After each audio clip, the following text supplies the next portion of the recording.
You live in a dominant culture that is designed to destroy your sense of self and your belief in yourself. The easiest thing I've done was to get out from under the labels and to live the life that I live. The most difficult thing I've ever done was to believe that I can do it. Between ages 0 and 5, we determine what's available to us and what's not available to us. And so that was a defining moment. I knew there are certain things I could not do, certain places I could not go. They used to have signs on Miami Beach that said, Jews, dogs, and coloreds not allowed. And so now you have to operate within the constraints of the dominant society and the things that they've created for you.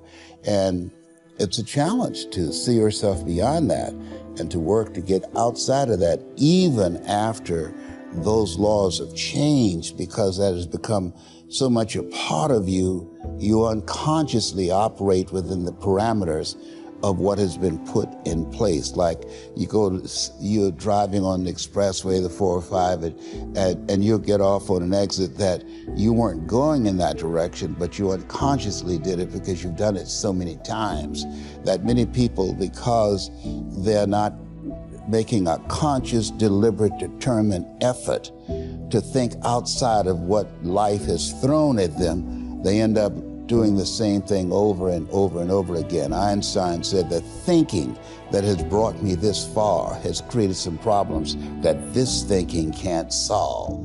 And so through relationships, through reading, through studies, through goals and dreams beyond your comfort zone, it allows you to begin to live out of your imagination as opposed to out of your history. Disney said, the imagination is a preview of what's to come.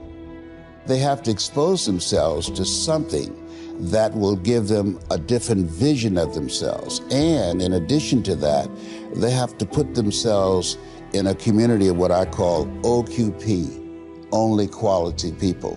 A gentleman who dramatically transformed my life, I was a junior at Booker T. Washington High School in Miami, Florida, and I went in his class looking for another friend, and he said, go to the board and work this problem out for me. I said, sir, I can't do that. He said, why not? I said, I'm not one of your students. He said, do it anyhow. And the other kids started laughing, saying, he's Leslie, he's DT. And he said, what's DT? His brother is smart, but he's the dumb twin. And I said, I am, sir. And he came from behind his desk and he pointed at me and said, don't you ever say that again. Someone's opinion of you does not have to become your reality. And he taught me 3 things. He said, if you want to become successful in life, young man, he said, number 1, you got to change your mindset. He said, you don't get in life what you want, you get in life what you are. Number 2, practice OQP, only quality people. You earn within $2,000 to $3,000 of your closest friends. I found that out. I left all my broke friends. I said, y'all gotta go. Because I used to be so broke, I'd pass the bank and trip the alarm, you know?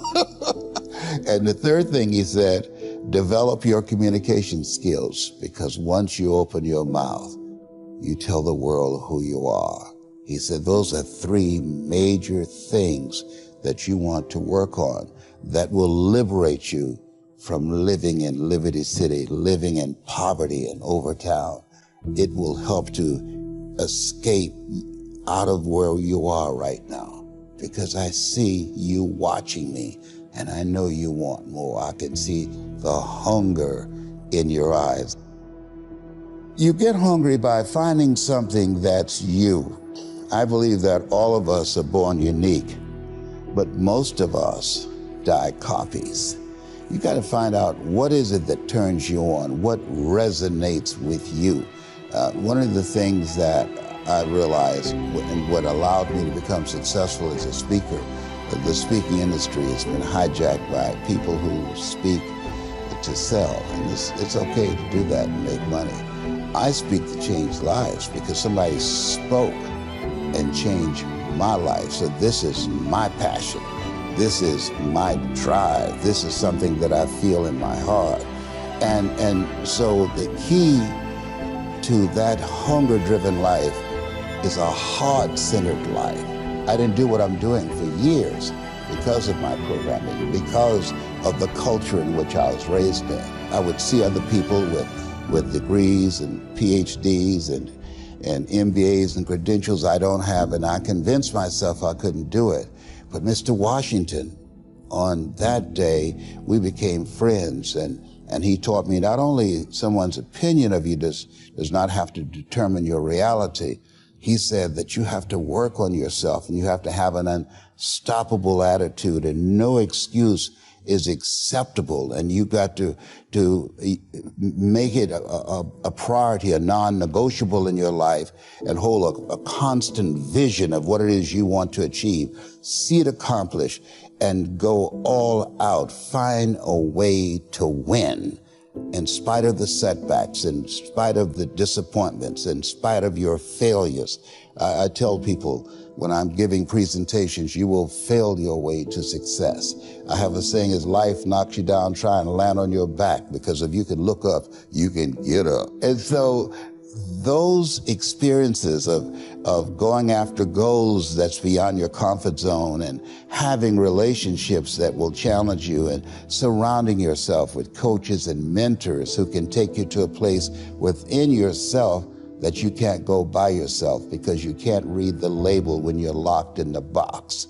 And so those experiences, they challenge you to go to that next level and continue to move forward in your life, doing new and exciting things that eye has not seen, ear has not heard, nor has entered the heart of mankind what God has in store for you when you live a heart-centered life, deciding that you're going to live a life that will outlive you. You're going to live a life that counts, a life that will build a legacy and change the planet. You know, Horace Mann said, we should be ashamed to die until we've made some major contribution to humankind. And so my goal is to make a major contribution to humankind. Every day when I get up, my mindset is, what is it that I can do to touch and impact somebody's life today?